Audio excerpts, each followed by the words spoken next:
he's technically nude because he's a cat, but you know, he's got the fur, so it's not too obscene, right? Yeah, exactly. So, welcome to the Deadbeat Philosophy Podcast. I'm your host, Dave Baumeister, and with me today is my buddy Jacob Barto. Jacob, how you doing? Doing pretty well. All right. So it's a couple days before Halloween. We are, I'm here in Germany. You're there in the Pacific Northwest in the U.S. And I'm really excited to chat with you about, some of our common interests around this topic, around this season, and the kind of the animating spirit or the Geist of Halloween. But why don't you just introduce yourself for those who don't know you, who are listening or watching. Yeah, sure. My name is Jacob Barto. I am how would I put it? I'm an adjunct assistant professor of German at Bellevue College. But there are no other German professors at Bellevue College. I am the German professor there. So you're kind of adjuncted to yourself. Yeah. Yeah, exactly. And so my background is in German studies. I have my PhD from the University of Oregon. And I taught for a few years after graduate school. I left teaching for a little while, and now I'm back at it and very happy to be. The classroom is kind of a natural setting for me. And also it lets me, get back into the life of the mind, whatever that might be. Yes. Yeah. Great. But it feels, do you feel, because I feel kind of similarly with teaching. Like I took a gap for a bit in the move to Germany myself a couple years ago, but then have more recently gotten back where I do regularly teach, and I do also appreciate it. And there was kind of something that I had missed, I suppose, in a certain sense. Yeah. Like what is it, if you had to put your finger on that, about that like special something about it that you say it's like a natural environment for you, but like what in particular? Yeah, I think honestly, it's like the relationship with students, right? Like being the person in the room who's sort of tasked with the responsibility of knowing something that other people don't know. And the sort of, on the one hand, the weight of that responsibility, right? Being the person who needs to explain and explain well and clearly, to be able to explain in multiple ways for different people who may or may not understand the way you word it or a certain example that you give. I primarily teach language, and then seeing people learn and like seeing them grow, seeing the sort of little doors of their mind open to different things. I've also taught, in immersive summer schools at the Portland State's German summer school and at Middlebury College's summer school.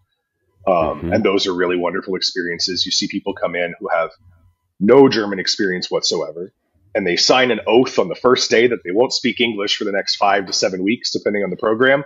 So otherwise they'll get whipped. The first couple days. Yeah.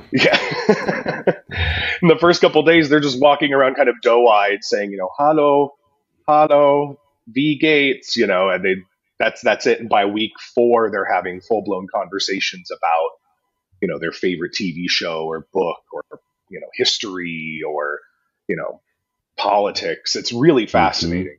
It's really wonderful to just see people learn and grow. And then I also learn and grow in that experience too. I take in so much and learn so much. So yeah, that's what I really missed, were those like relationships and the experience of, helping people along on their journey, to gain more knowledge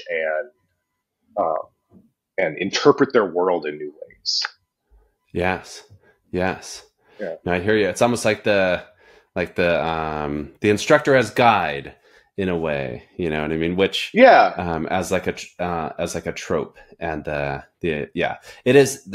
That's well put. We came here today to cover some ground around horror, fear, supernatural, the demonic, the devilish. And so you mentioned poetry, and let's say like German poetry in particular. So let's like span some, we can span as many genres as we want, or as much terrain, but when you think of, let's say, the history of German poetry or other languages, but, like verse, is there a moment in that speaks to you that maybe where you'd want to start with regards to, say, a supernatural poem or something supernatural or demonic or horrific being conveyed in that poem in a way that we could talk about what's going on there, or also the mechanics of the language? So, because this podcast has a largely German speaking audience, actually. So it's, feel free to like nerd out about the German if you want. Okay, cool. Yeah.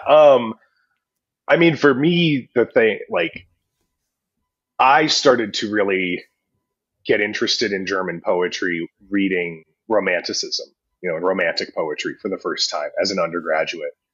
And, some of the classics like Der Erlkönig, you've got this. One of the courses I took in undergrad was on German literature and music and the relationship between literature and music. And so, of course, by the time we got to the Romantic era, Lieder were a huge element of that course. And I remember listening to Der Erlkönig, Schubert's Vertonung, and that, I mean, that's like a core memory for me, I guess you could say. It's so beautiful, but eerie, right? It's haunting, but it's also, Schubert does such a great job translating Goethe's text into this sort of, into this experience that vacillates between, sort of the frantic father trying to, rush his son to help, I don't know, and then and then these like very eerie, creepy, but also like hauntingly seductive stanzas of the Erlkönig singing to the child and sort of beckoning him toward death.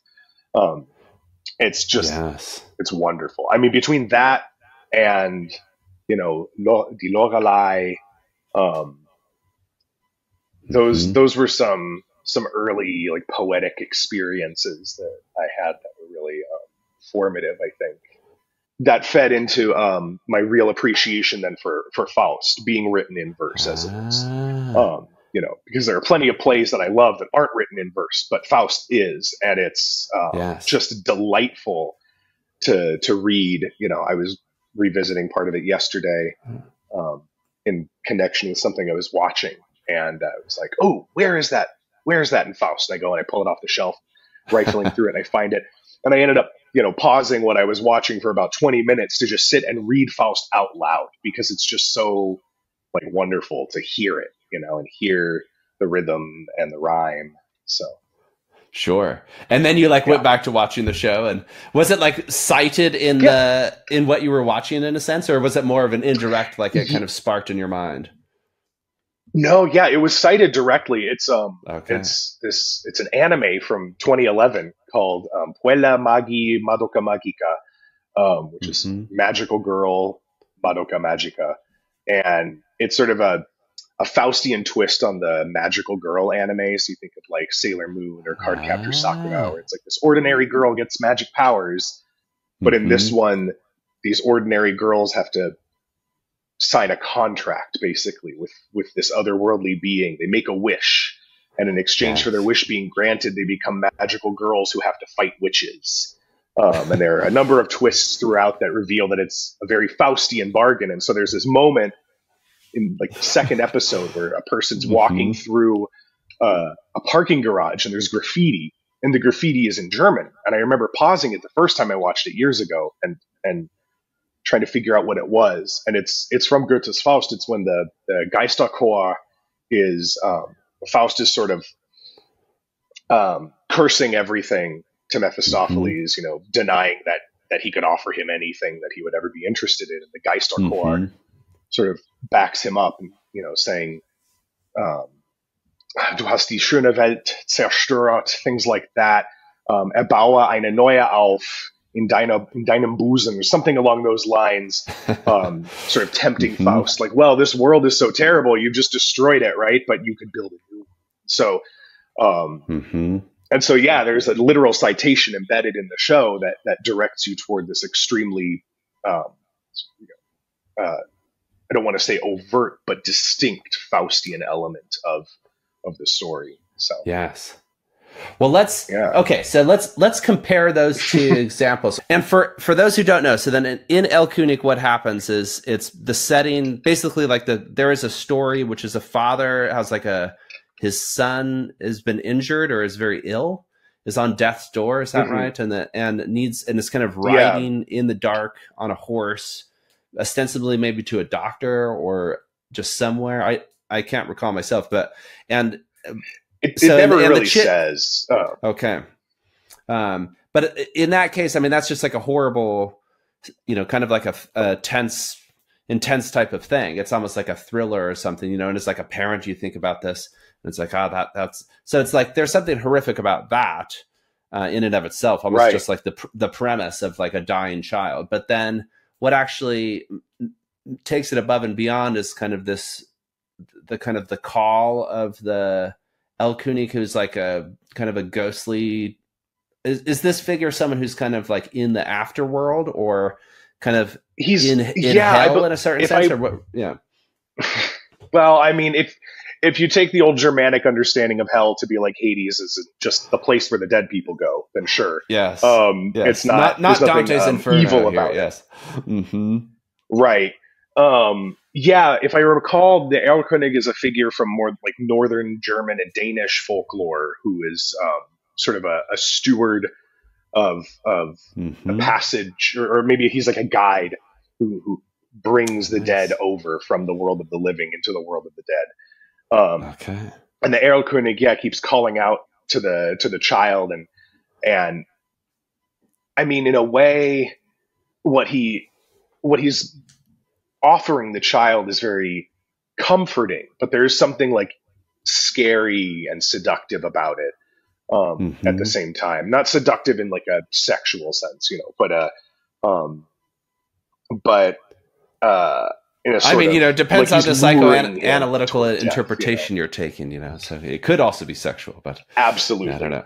But he's being absolutely. I mean, he does sing about his beautiful daughters, so he's like, "Come on over here, my daughters are dressed so in such lovely garb."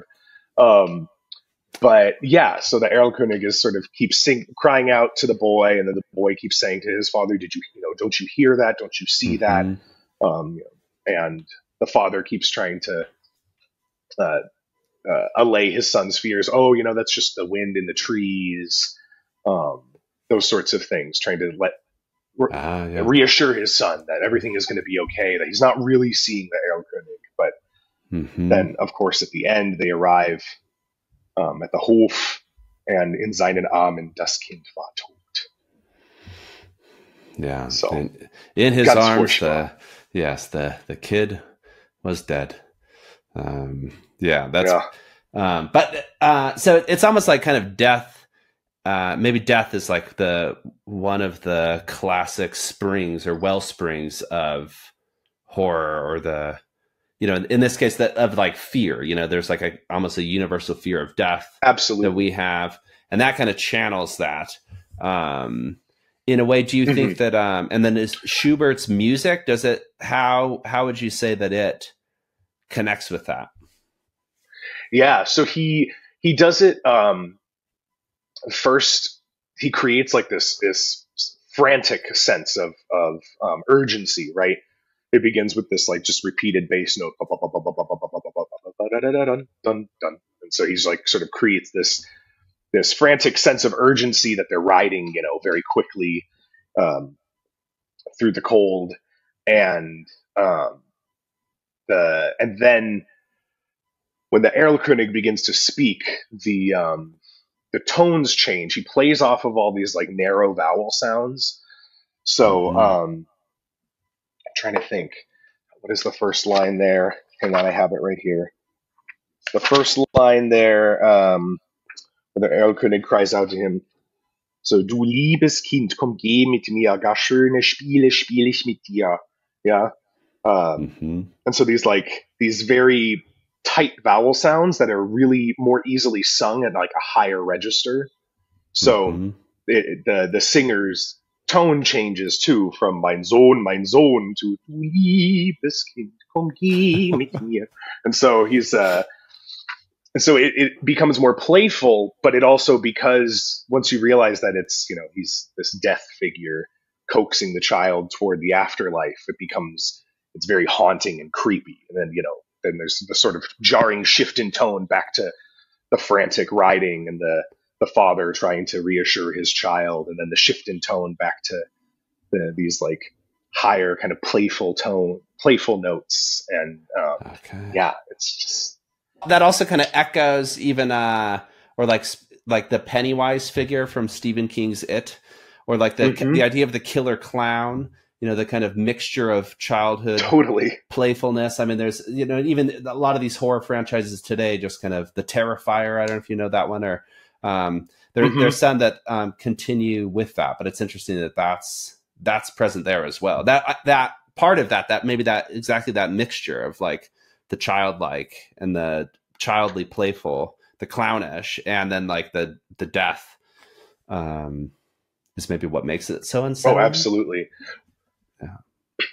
Yeah, I think so. And I think because, on the topic of literature and media, kind of being, art being these ways that we express some people would say that we work through our anxieties with these things. Sometimes I think, though, we just indulge them. I don't think we're always working through anything. I think a lot of times, you read a book and you're like, oh, there's definitely some sort of anxiety expressed here, and no one's really working through it. We're just indulging in it fully and walking away from this, terrified of this thing that we came to the text already afraid of. But I think, as like a text that, expresses this anxiety about death, this fear of death, or like you're saying too, like the anxiety of a parent, right? Like trying to protect and care for a child. And then that anxiety is then expressed not only then the thing that we fear, right? Death then takes on the form of something like playful and fun and alluring. And, in many ways, kind of that sort of forms the basis of so many of the classical ways that, children are taught to avoid danger in various ways. We can think of stranger danger in the 80s and the 90s, but you even think of like Struwwelpeter, and it's these stories about like, well, don't indulge in this thing that might seem fun. You want to play with the fire because it's shiny and it's pretty, but you're going to burn the house down, or like these. Yeah. Do you know Max and Moritz? Those sorts of Yeah, a little bit. Yeah. With my kid, he was very frightened of it, and I think there's like a moral to the story, because these two little mischievous rascals, Max and Moritz, I think maybe they're twins or whatever. They do play all these pranks, and they kind of slip away for most of the story, but then in the end they get their comeuppance, and they get ground into flour and kind of fed to chickens, and so that. When maybe he was 3 or 4 or something, kind of looking at the book, maybe he was too young for it, but kind of grasping that I think it did stick with him. But there's something to be said for that type of literature in the hands of children. I don't know. Maybe we don't teach our kids today enough about that in a way. I don't know. But that's maybe another topic. So. I mean, yeah.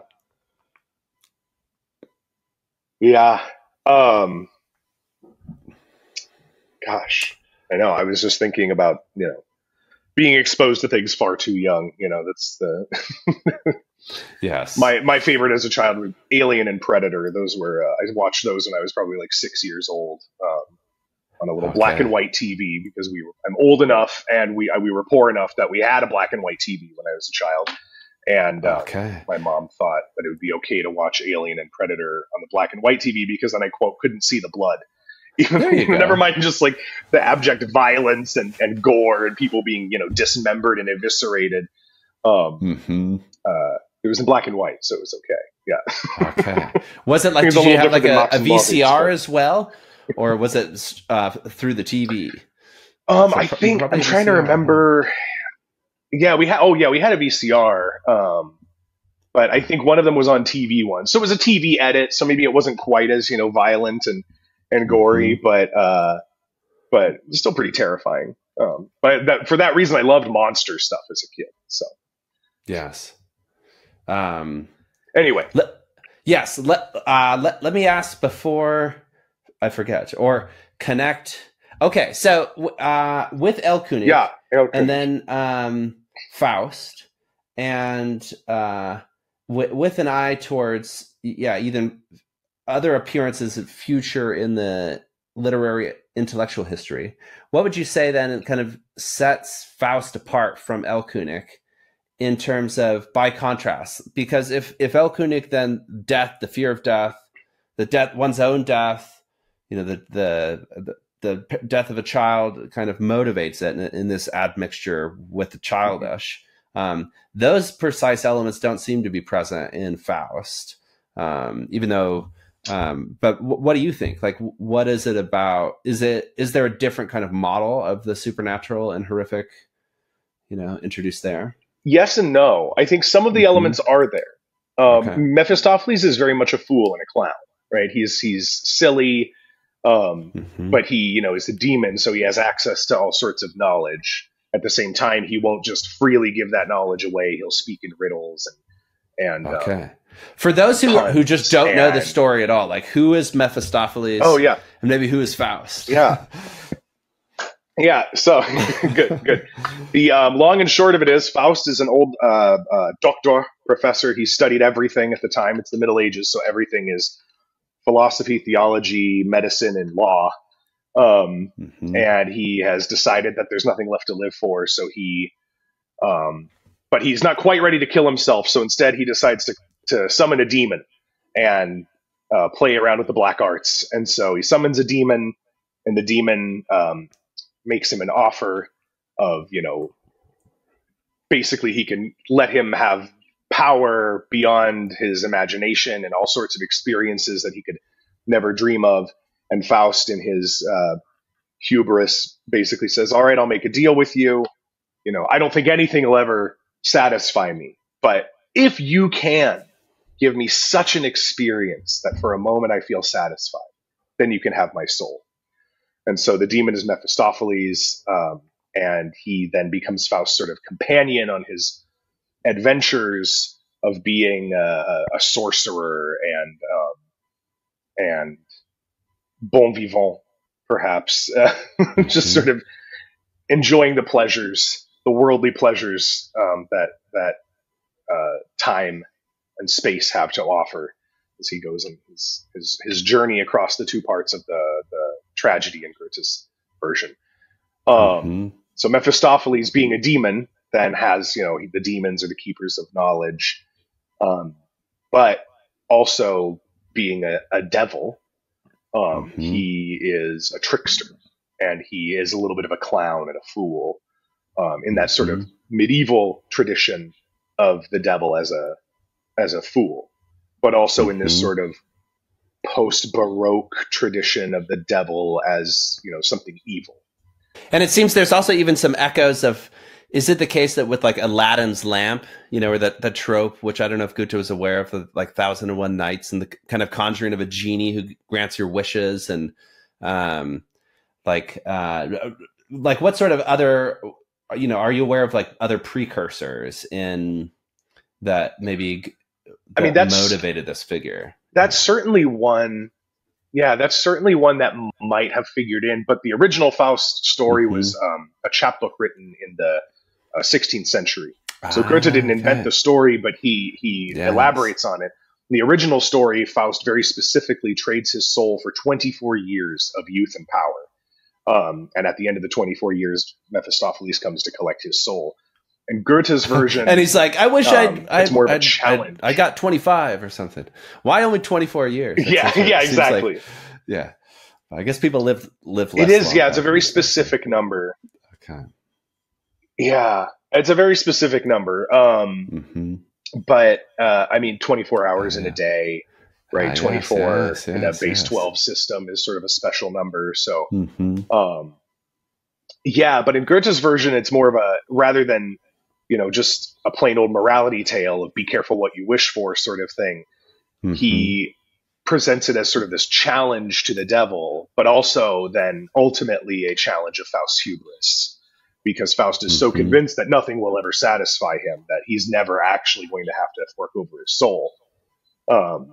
And that is not the case. It does take a very long time for him eventually to be satisfied, but he is in the end. And what's the straw that breaks the camel's back? Like, what is it? Just like a Milky Way bar or something, or is like, here's some chai tea, and Faust is like, okay, I mean,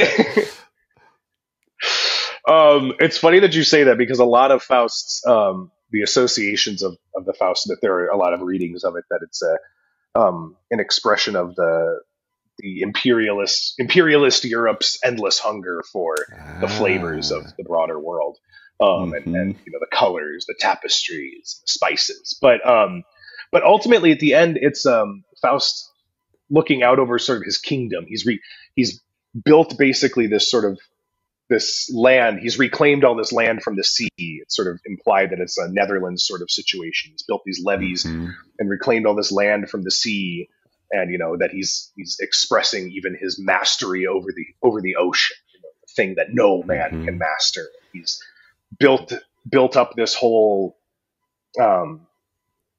It's not really clear if it's, to me anyway, if it's like a society or something, but he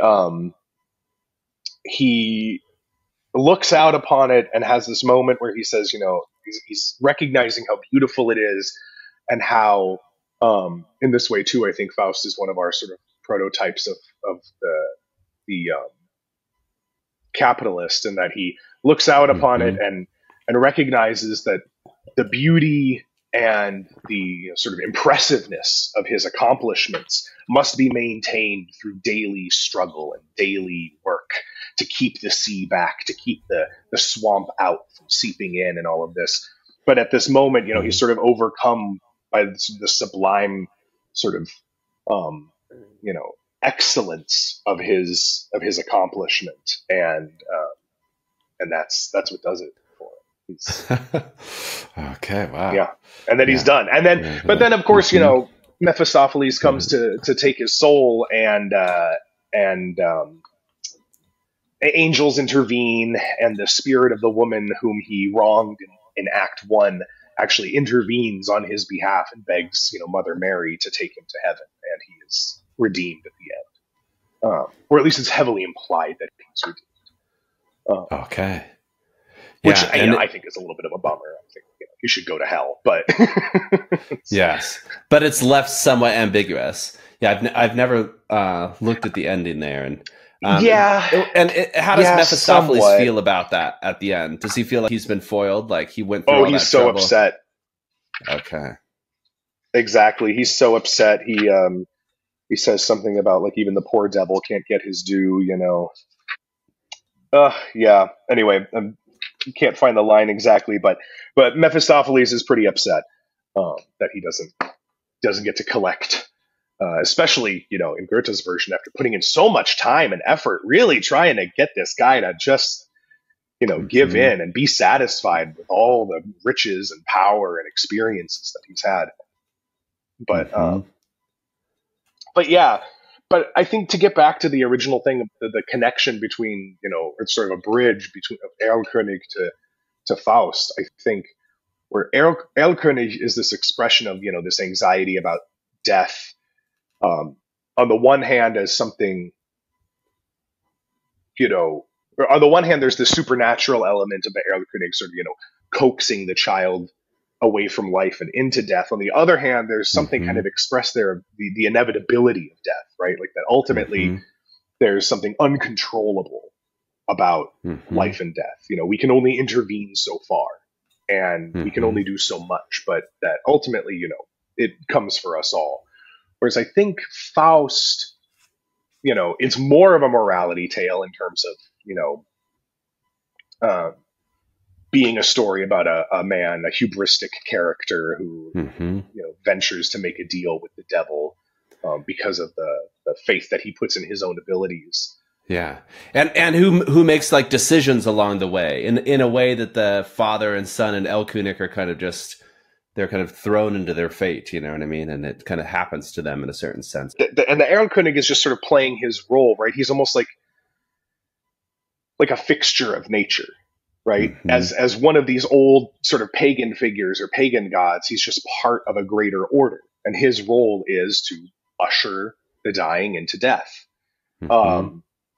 And whereas Mephistopheles, he's different, especially when you look at sort of the break in the Jewish and Christian traditions of, Satan, Hasatan, in the Jewish tradition being sort of a title given to an agent of God who's sent to tempt and test the faith of a believer, versus in the Christian tradition, an evil being who wants to steal a soul away from God. So there's far less of sort of a naturalistic almost element to it, right? Where, the old pagan gods each has their role that they play. Or even, Satan in the Jewish tradition has a role that he plays. Versus Mephistopheles is a demon and a devil. He's trying to disrupt God's order and steal the soul and tempt the man into damnation. Whereas damnation isn't so much aspect of these other traditions. Yeah, that's interesting.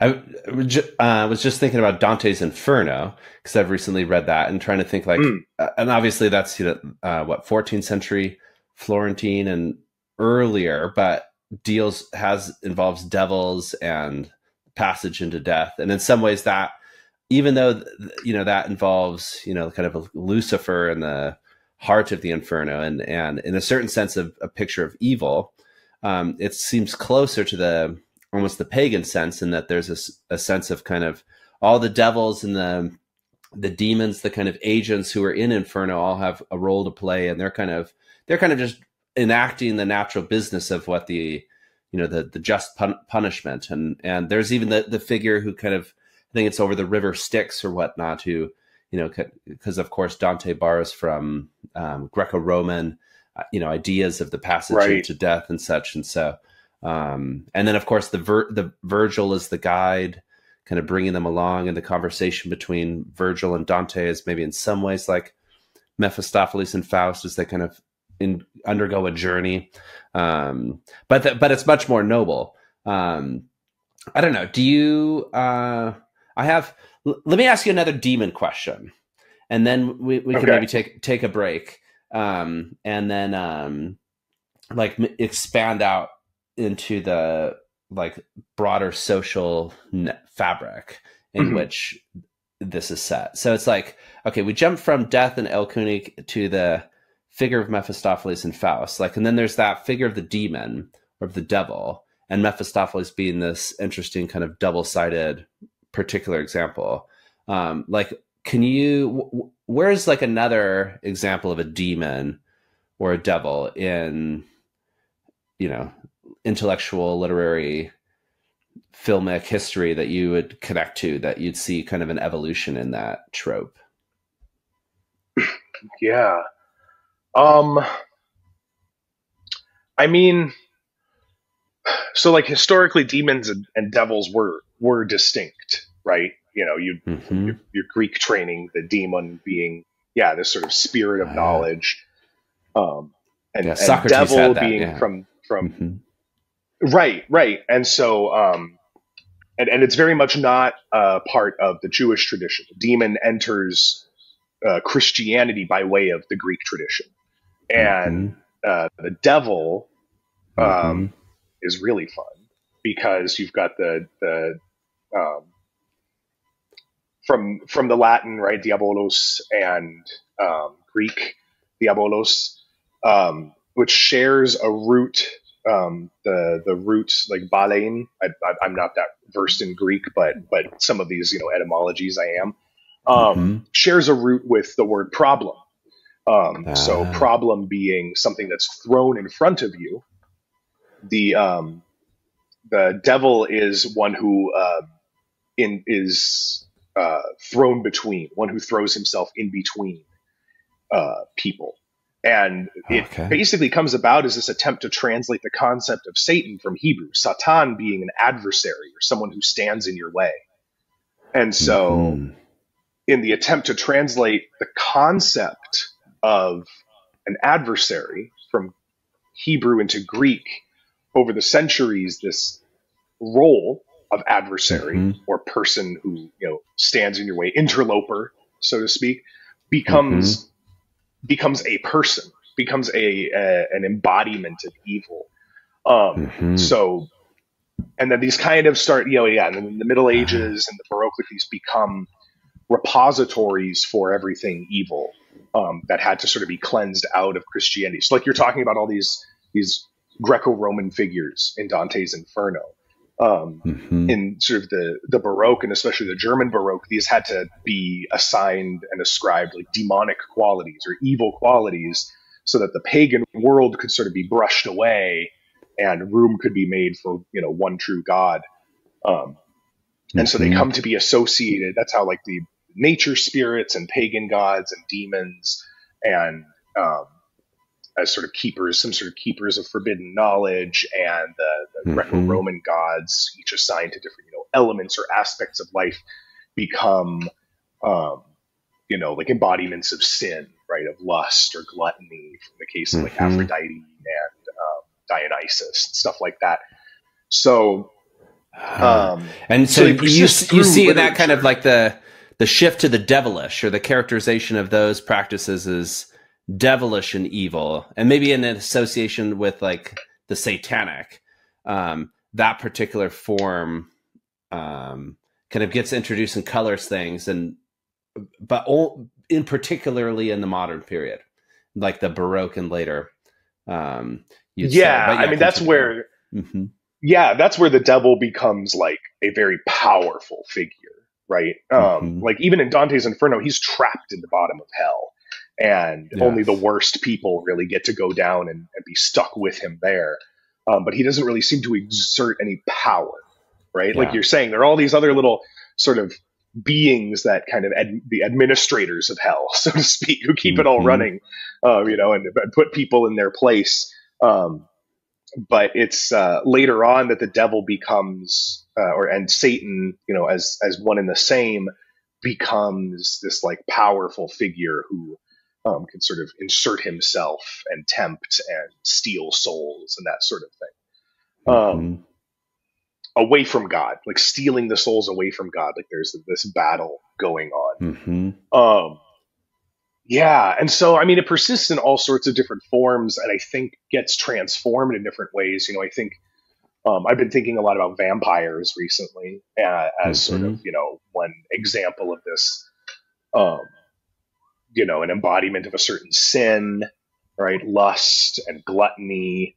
And then also having something, you know, evil and supernatural about them, in the sense that, you know, they're immortal, can change forms, and that they're seductive, and can turn other people into one of them, right? And rob them of their humanity and rob them of their soul, that sort of thing. So I think there is something, very sort of devilish about the vampire figure. For sure.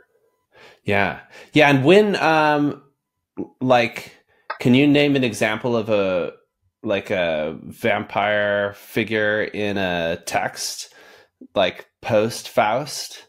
So I know there's like Bram Stoker, and like that's kind of like Victorian era, right? With like his novel, Dracula and such, but there was even prior to that, or, cause that's interesting. So it's like the figure of the vampire kind of inherits certain characteristics of the devilish, right? But also weaves in these other figures. So like with the sexuality of the vampire, right? Or of like the blood and the neck and things like this. Like Mephistopheles doesn't necessarily have that, right?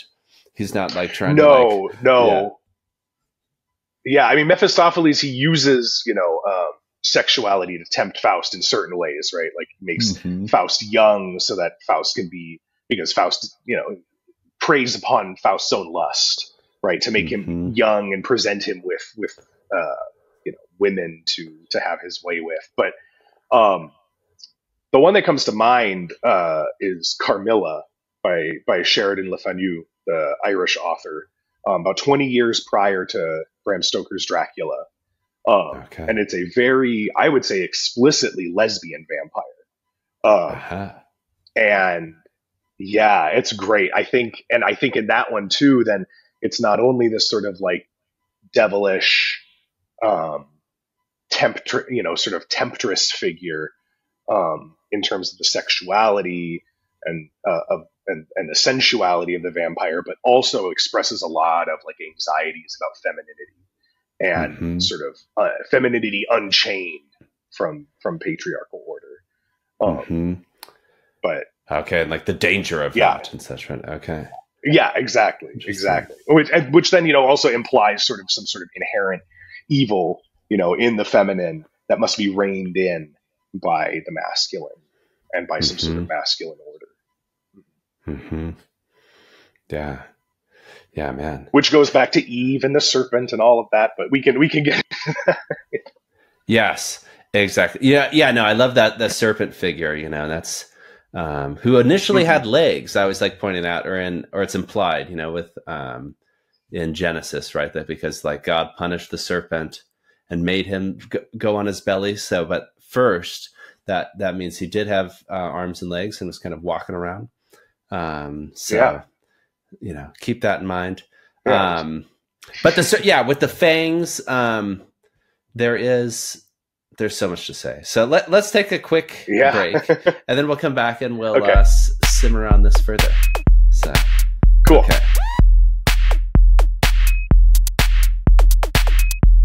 So we're back with Jacob Barto. We're chatting about the supernatural, the horrific, the demonic and devilish in literature and in society and in philosophy. So let's pivot to other maybe examples that come to mind or that kind of fit within your particular expertise as a scholar, as a teacher, and as a connoisseur of these things. But then kind of try to tether things to the present day. So let me put it this way, maybe one question is like, why is this important today? Or kind of what sort of role does this dimension of existence play in society today? And that's like put very broadly, or maybe more narrowly, I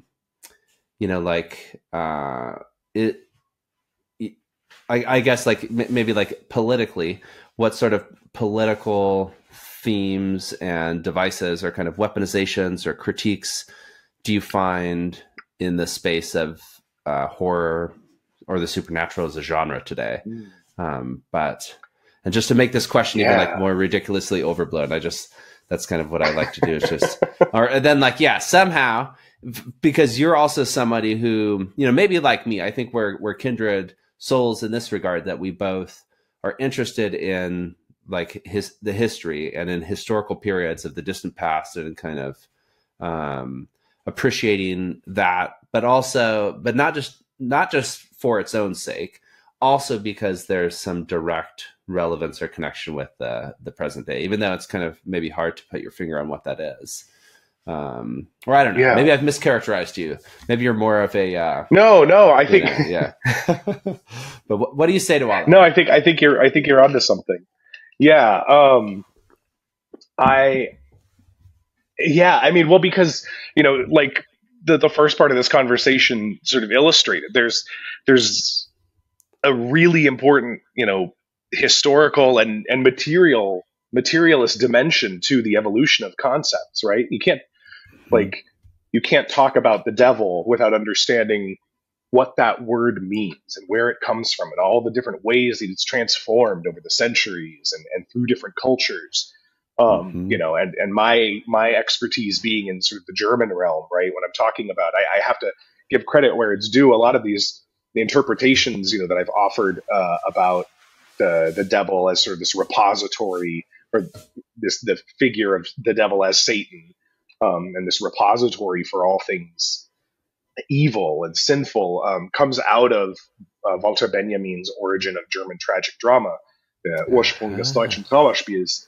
The very end of that book concerns itself very much with the devil as a figure. It's really fascinating. But like so much Benjamin, you know, nigh impossible to quote. Sort of, no, you got to read these, you know, 20, 30 pages in succession 5 times to sort of tease out what he's trying to say here. But, but you know, yeah, I think this stuff is deeply important. I think, like I said before, I think scary stories, and then for us, you know, in the 21st century and since the latter 20th century, film, these are sort of spaces where we work through or just sort of indulge in our fears and anxieties on sort of a cultural level. And like you said, you know, sometimes there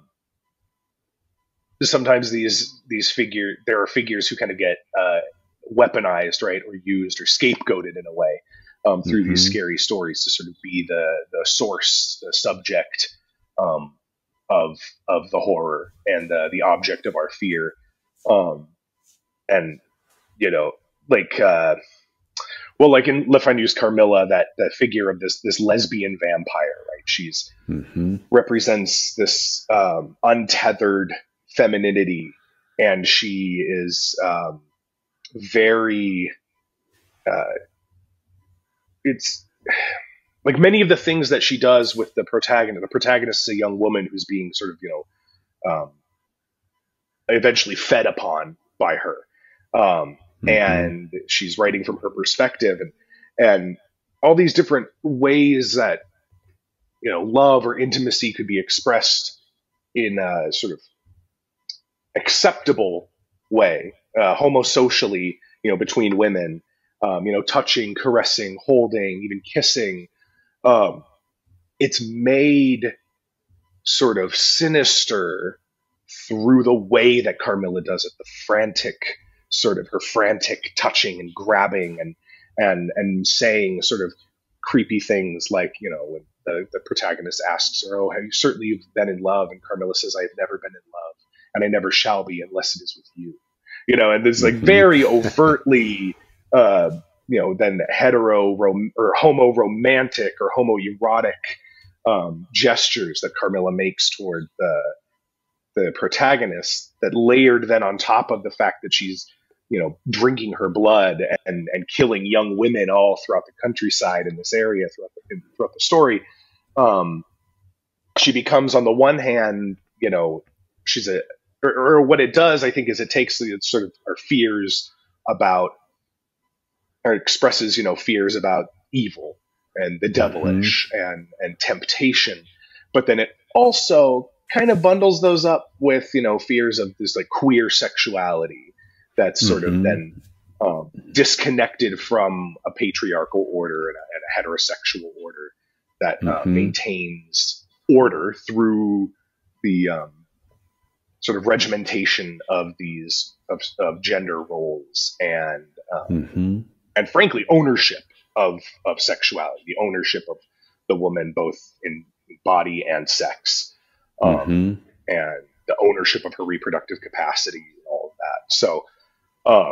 So in the case of Carmilla, right, I think that this is you know, some people read it as like, oh, it's this story about like sort of the liberatory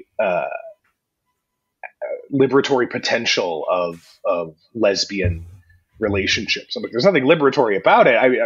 I think, you know, if you read it, I don't mean to, like, you know, say that the subtext is the text, but I mean, in a way it is. It's Carmilla represents all of these things, and in the end, it's the fathers, the men, who hunt her down and kill her and restore order and save their, you know, this young, you know, fair virginal woman from the horrors of being, devoured by lesbianism, so to speak. Like it's a very it seems pretty obvious in that way to me, that there's so much anxiety wrapped up in this feminine sexuality and lust and all of that.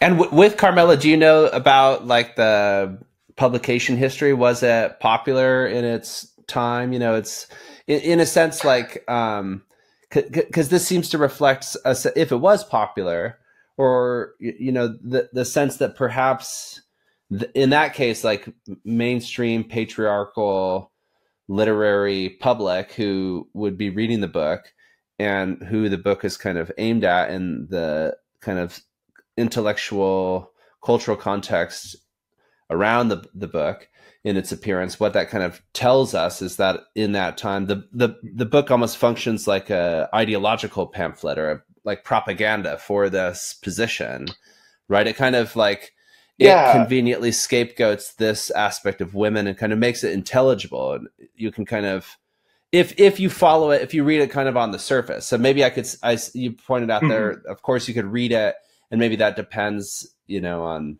or you could involve, what did the author, what were they trying to do? Do they have other motives or things, but that there's something like liberatory there as well. But maybe is it just here the supernatural is functioning vis-a-vis society as it's like a mechanism of sharpening scapegoating, right?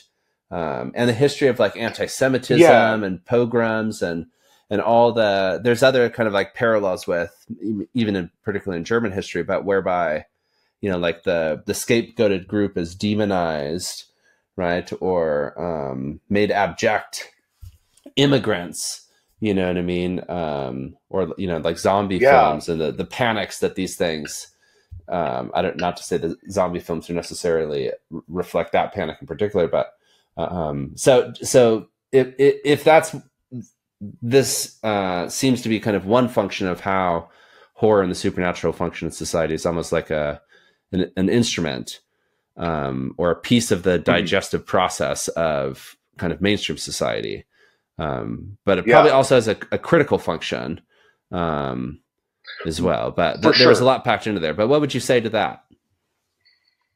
I think I don't know much about Carmilla's reception at the time. I'm a Germanist. I read Carmilla pretty recently because I was like, "Ooh, it's spooky season. I want to read." It jumped out at me on a book on a shelf at a bookstore, and I thought, I'll pick this up and read a new vampire story. But I think the vampire in particular is a very convenient vessel for these sort of aspects of humanity that we would like to, deem abject and scapegoat. I think, for Carmilla, I can't speak to the ideological sort of motivations of the author, but, she represents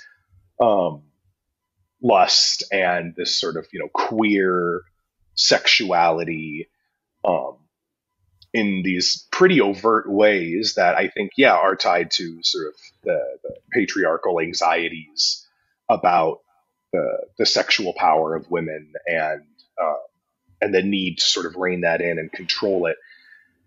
When you bring up, the anti-immigrant or anti-Semitic angle on this, famously, Nosferatu, Murnau's Nosferatu received mixed, and still receives a lot of sort of mixed responses from audiences in the portrayal of the vampire. Not as in Bram Stoker's case, this sort of, in his case, he's also a foreigner, right? But as he drinks blood, he becomes young and attractive, and he's sort of a dandy, and Bram Stoker's Dracula. Then, yes, Bram Stoker's Dracula. He's kind of appealing and strong and exudes a certain kind of noble health, right? Right. Yeah. Whereas Nosferatu. And was Nosferatu then an innovation of Murnau's in a sense? And this is the film from 1921 or so? It's like a very early silent film, right? And was, I mean, kind of drawing upon other things, but that particular, I guess, the kind of image and the figure of Nosferatu. What's different about it? Yeah. So Murnau, I mean, basically takes Bram Stoker's story and changes the names and changes the appearance of the vampire. I don't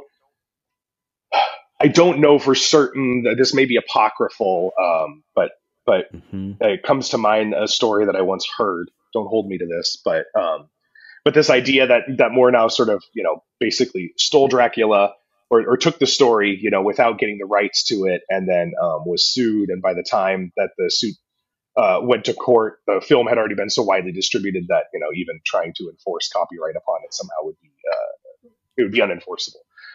I don't know that that's exactly the case. So don't hold me to that. But I like that story. That if it is apocryphal, I like that idea that it's sort of, he took it and he changed everything, and then very different world that we live in today. But because here we're talking about actual film reels, traveling across the globe. But Murnau takes Stoker's Dracula, takes the characters, takes the settings even. He tweaks them. So rather than London, it's supposed to be somewhere in the Netherlands.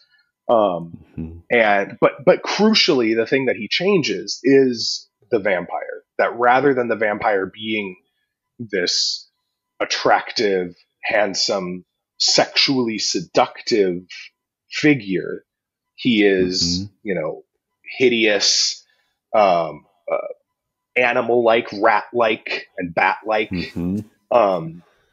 And so where you could read Stoker's Dracula as potentially sort of an expression of some kind of xenophobia, where this immigrant invades England, and through his sort of his sexuality is feeding upon these young women in London.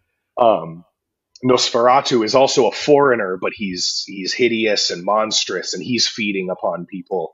And then also crucially, one of the primary but through kind of like deceit and being in the shadows and and looming. There are all these shots in Murnau's film where he's just sort of standing in a window and looking really creepy and staring.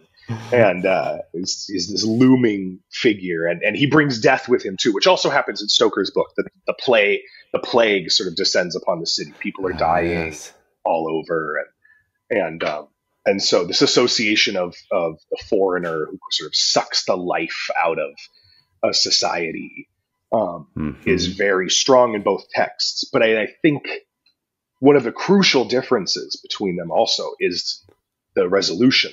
Whereas in Stoker's story, the resolution is that the men get together and they battle the vampire and they defeat him and kill him and save, Jonathan's wife from her fate, being fed upon or so kind of like with Carmilla or taken whatever, by the vampire. Very much so. Yeah.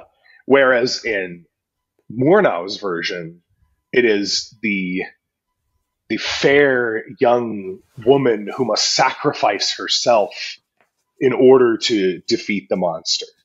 And it's that, she basically has to offer herself in a way to the vampire, knowing that if she can basically keep him there until sunrise, that then the rays of the sun will burn him up and kill him. And so she has to sort of indulge him and hold him there and give up her life to defeat him.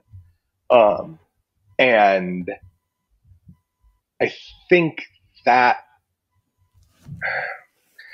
there's a lot there that you can tease out in terms of like an expression of anxieties, social anxieties about, this, whatever this vampiric thing is, whether it's foreigners or whether it's, some in this sense too, sort of the xenophobia toward maybe non-Christian elements, right?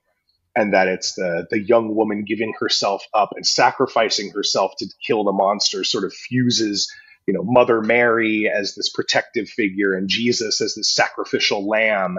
They kind of come together in the figure of this, young white European woman who must give up her life to destroy or rather to let the evil force destroy itself in a way, let the light of day burn it up.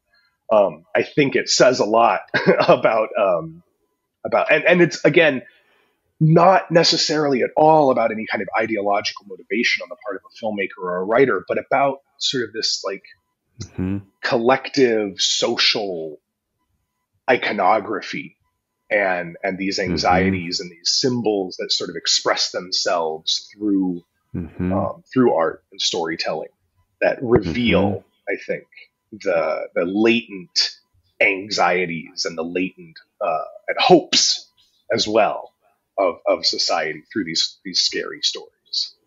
Yes. Yeah. No, and that it kind of elevates their significance in a certain sense, but also, kind of connects us to them more, in a way, that these tropes still exist with us. They still form. It's like, and then there's like a feedback loop insofar as if these films in a certain sense manifest or express anxieties that are there in society, and like, yeah, the idea of thinking of them as icons or kind of representing that, then they also then, insofar as they, through the purchase and kind of the mimetic nature that they have over the centuries, and now I guess, like horror memes, like, I don't know, or just like the whole iconography of Halloween and the season of Halloween. There's like kid-friendly versions of this. Maybe it's like, that's a broader question. It's like, it seems that like that there's like a thirst for horror and the supernatural in our society, that maybe we need it. I don't know if that's like a postmodern thing or just like in, late industrial capitalist societies, because it's obviously bound up with consumerism and the candy industrial complex and stuff, but all that. But so but before I ask you that question, I want to ask you about Klaus Kinski. Like, what's your view of the Kinski as Nosferatu, right? Like the later adaptation. Yeah, problematic fave, Klaus Kinski. Really, I love his Nosferatu. He's so creepy and just off-putting. The way that he just sort of looms and leers, but is also very eloquent and soft-spoken. There's something. I think he brings a new dimension to Nosferatu, that isn't present in Murnau's film, which is, in part because of the silent nature of that film, right? Nosferatu can only express himself visually, right? So like his claws coming up, the shadow of his claws coming up the stairs, the shadow of his hand reaching out and grabbing the heart. Whereas Herzog's Nosferatu in Kinski is able to express himself verbally, and in that way, he brings that sort of, I don't know, there's something extra eerie about him, just sort of looming in the corner, speaking quietly, and giving off sort of this air on the one hand of sort of weakness and timidity, but then also like being the monster that's feeding upon everyone, killing the city with the plague. It's delightful.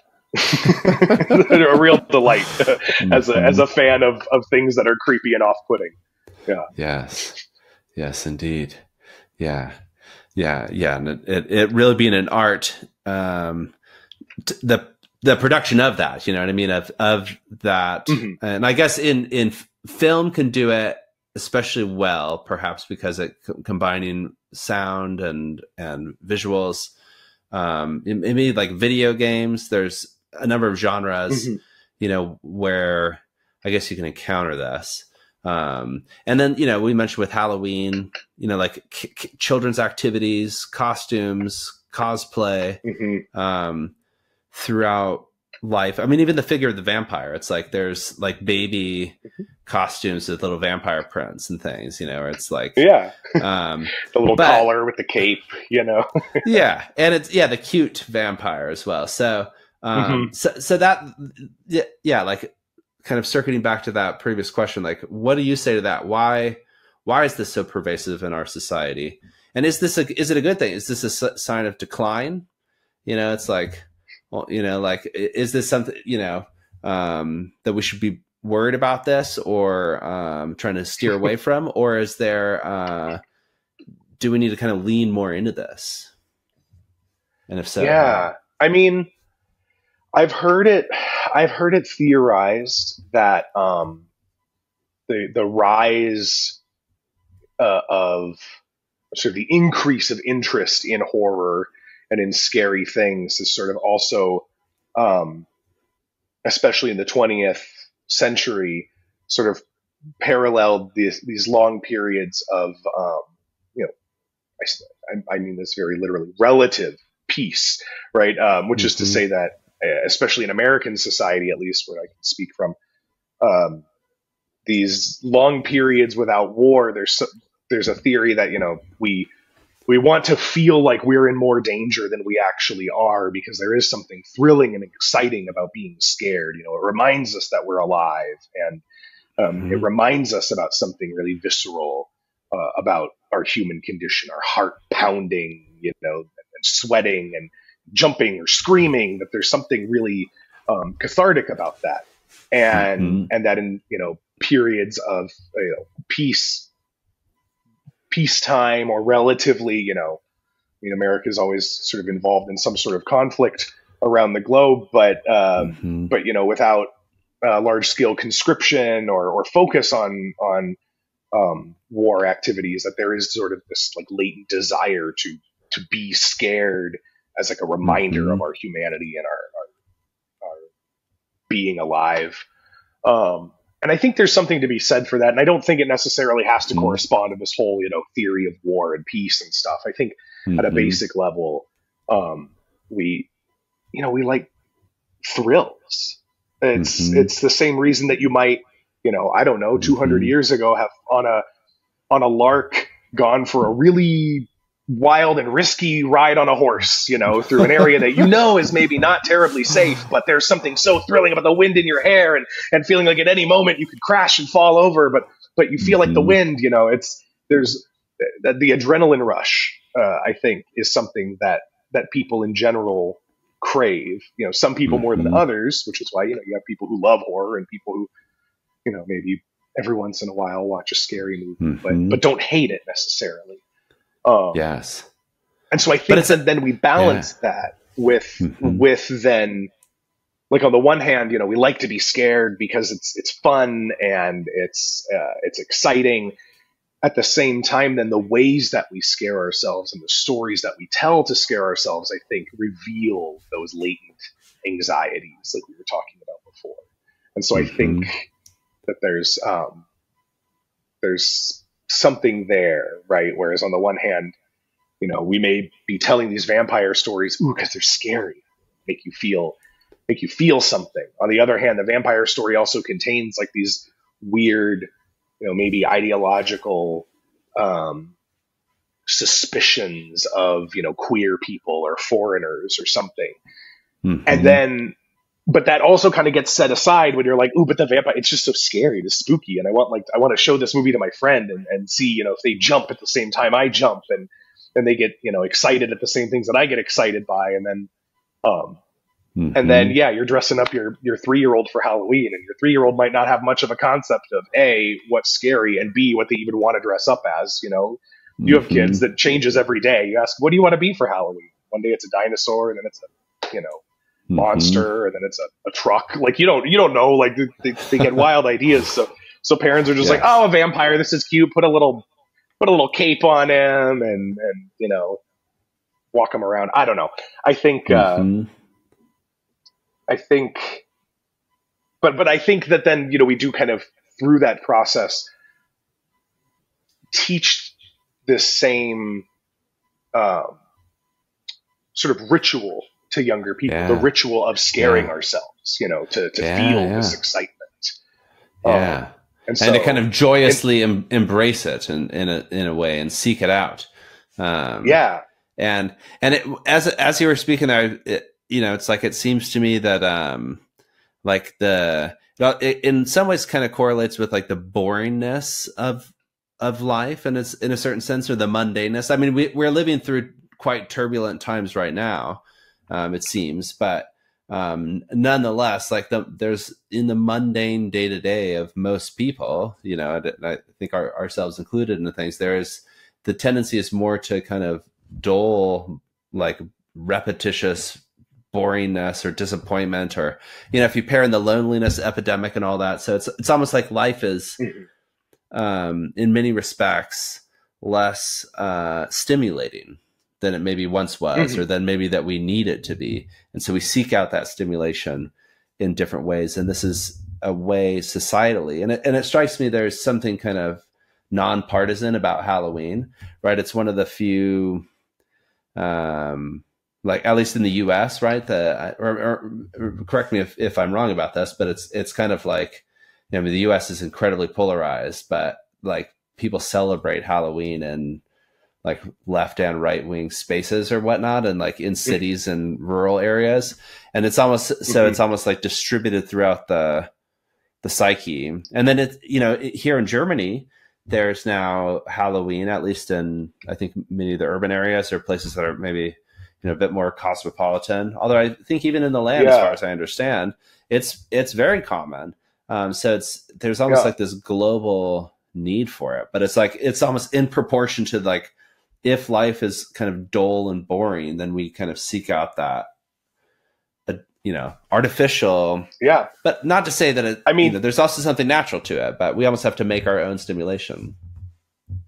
Yeah. Yeah. I think there's a lot there. I mean, you could also even say, with the rise in like white collar work, you have a rise of interest in horror and a greater proliferation of scary movies and scary stories and different horror characters, for sure. And I think, and to your point, I mean, with the exception of, you know, maybe some very, very conservative evangelical circles that see Halloween as something evil and demonic, it is pretty much, a nonpartisan, universally celebrated holiday. But I would say that even the people who don't celebrate it are indulging in working themselves up in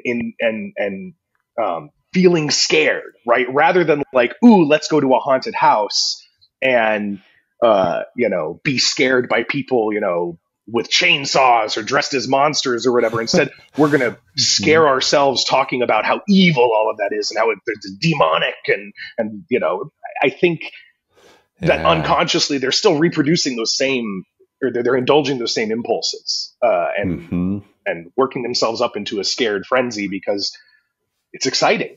You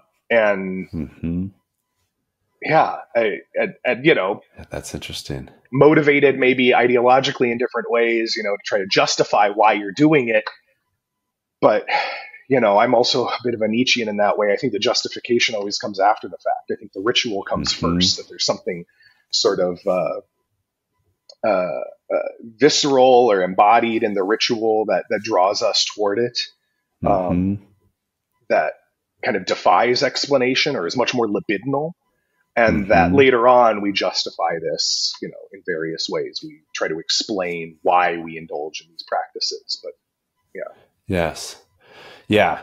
And then therefore, we can kind of go astray with our explanations, or like those justifications then may reproduce their own sort of biases, or there's a certain sense of like we need like a phenomenology of like the experience of fear that connects with us. Like the social, you know, it first has to, because as you said, there's an embodied aspect to it. I like that. I like that too. You can't escape it, you know what I mean? And also it maybe connects with dance. I was, heard Michael Jackson's Thriller, you know, another problematic figure, but the other day, because one of my kids' friends like dances a dance to the in like a dance group to Michael Jackson's Thriller. But they're, I think they're going to have like little zombie makeup and things. So, but it's just to say that, you know, the ways that this, in the arts and in ritual and, how this stuff kind of can permeate in the season is, pretty astounding, I suppose. Are you someone who likes that stuff at all times of the year? Like in the spring, are you also, or, you know, are you kind of like in your horror phase now in this season, and then you'll kind of shed it and you'll be into, I don't know, like watching rom-coms or something in the spring? Well, I do love, really bad made for TV Christmas romance movies. I get a real kick out of those. And kind of before they became self-aware, they become kind of self-aware around 2019, 2020. I think prior to that, you've got the golden age of Hallmark Christmas movies. So yes, I do indulge seasonally in various media, but I've been appreciating horror and scary things a lot more in the last like 6 or 7 years, thanks to my partner. I wasn't really a fan, but they really like horror. And I always liked monster stuff, like Aliens and Predator and more monster sci-fi things. Yes. But my partner really kind of,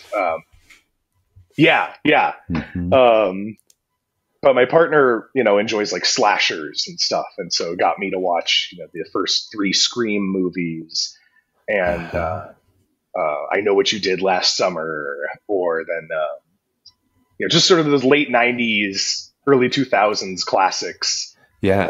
The original Final Destination movies, stuff like that, where, you know, there's an aspect to it it's almost campy, because they're so, you know, over the top on the one hand, and on the other hand, again, they can be read as these sort of unconscious expressions of latent social anxieties in different ways. The Scream is more self-aware, but yeah, they're fun. So yeah, I enjoy scary stuff all the time. But Halloween, October, the veil is thin. You get that feeling in the air, especially if you live in a place with fall, with like a real fall season, you know, where you can feel kind of temperate regions. Yeah. Where you get like the kind of the foggy, exactly. The breeze. And right now with the daylight savings as well, here in Germany, it happens a week earlier than there. So we had to be careful with scheduling this, but, it like suddenly gets darker earlier.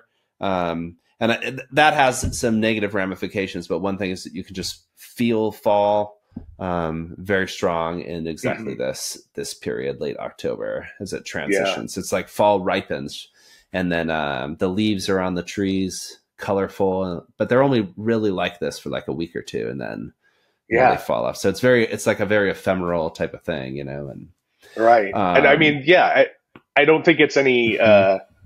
It's no coincidence that the time of year that our rituals around, you know, recognizing death and sort of the eeriness that sort of lurks around us coincides with fall, because it is the time where the world goes to sleep, right? The trees lose their leaves, they become bare, it gets cold, it gets wet in places and feels sort of oppressive, and it's that like death is, you know, creeping in or seeping in, or if not death, then something dark and something that might, like the Erlkönig, sort of beckon us over to the other side. So yeah, like you might not survive the winter. You know. Yeah. I mean, that is the real concern for most of human history. A reason that, you know, we've got a long history of surviving on, you know, pickled vegetables and flour for, you know, 5 to 6 months out of the year. It's, exactly. And onions, you know, what will make it? What will keep us alive through these dark seasons? It'd be nice if we could hibernate, you know, like bears or hedgehogs or things. I've often thought about that. So, yes. Well, wonderful. We let's see here. I want to ask you about, like, we could go on indefinitely, which I would love to do. Of course. We'll meet back here at midnight for like the midnight special. We could talk about Walpurgis Nacht and stuff. And gerne. Yeah. But are you, so let me ask you this, like 3 recommendations. What do you got for us? Like, of any sort of thing, any genre, film, book, album, other things, mix and match, thematically connected to our conversation or otherwise, lay it on us. Yeah. If you like Faust, because you said a lot of your listenership is German. Yes, they love Faust. If you like Faust, Mikhail Bulgakov's The Master and Margarita. It was a spectacular novel. I revisited that recently. It's about the devil coming to Moscow for his annual ball. It's sort of an inverted Faust story about the devil's relationship with a woman, rather than the devil sort of trying to tempt a man. It's wonderful. And there's a whole side plot with Jesus and Pontius Pilate talking. It's a great book. I love it. I love it. So that would be one. And gets into like the political kind of dimension of like the then Soviet Union, right? It's kind of lampooning the sort of the politics of literature and publishing and literary criticism at the time in the Soviet Union. Yeah, absolutely. Okay. And then gosh, when it comes to music, I could recommend. I always want to just tell everyone that if you've never sat through a Mahler symphony, to go do it. But I listened to Beethoven's Seventh again the other day, and I just love that. I love that symphony, and I specifically sometimes will just latch on to like the flute. I'll just be like, carry me along, flute, take me there, and just see how much power such a little woodwind can have in such a big piece of music. I really enjoy that. Yeah. Do you have a particular recording that you prefer?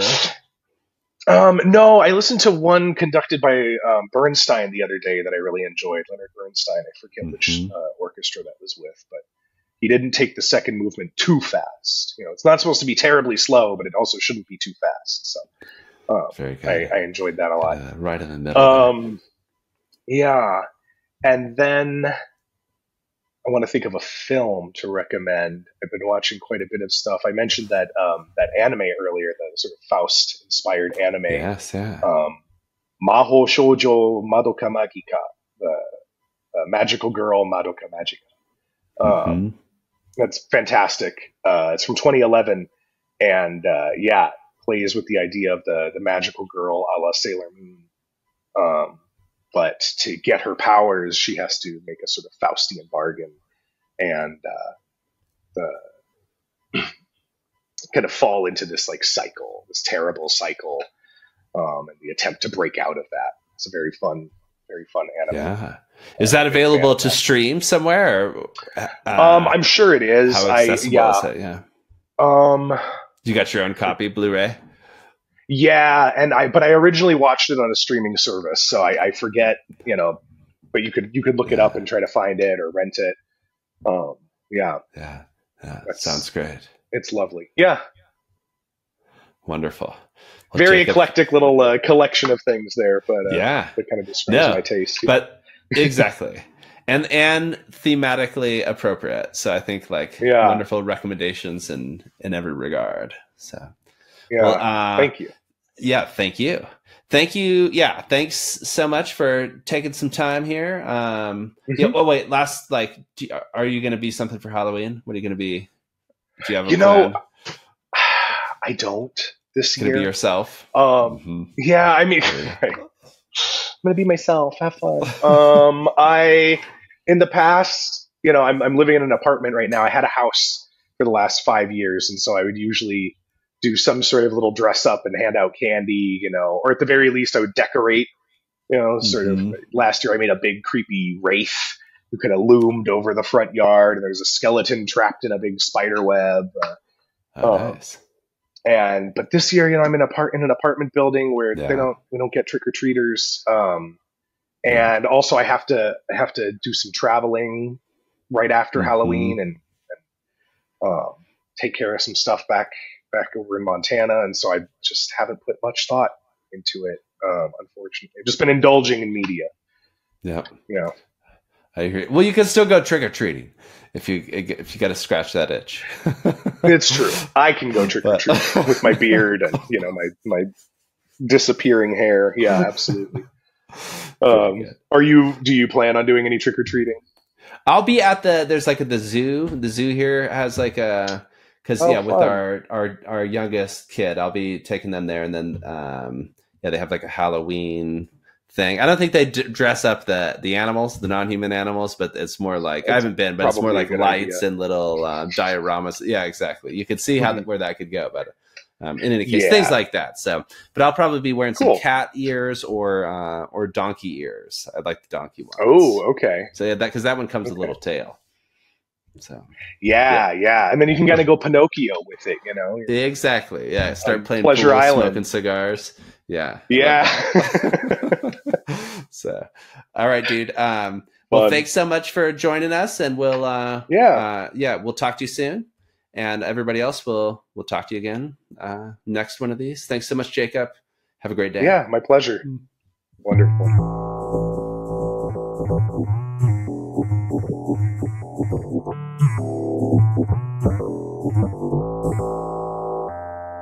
The Deadbeat Philosophy Podcast is a co-production of Deadbeat Media and the Museum Hegel-Haus Stuttgart.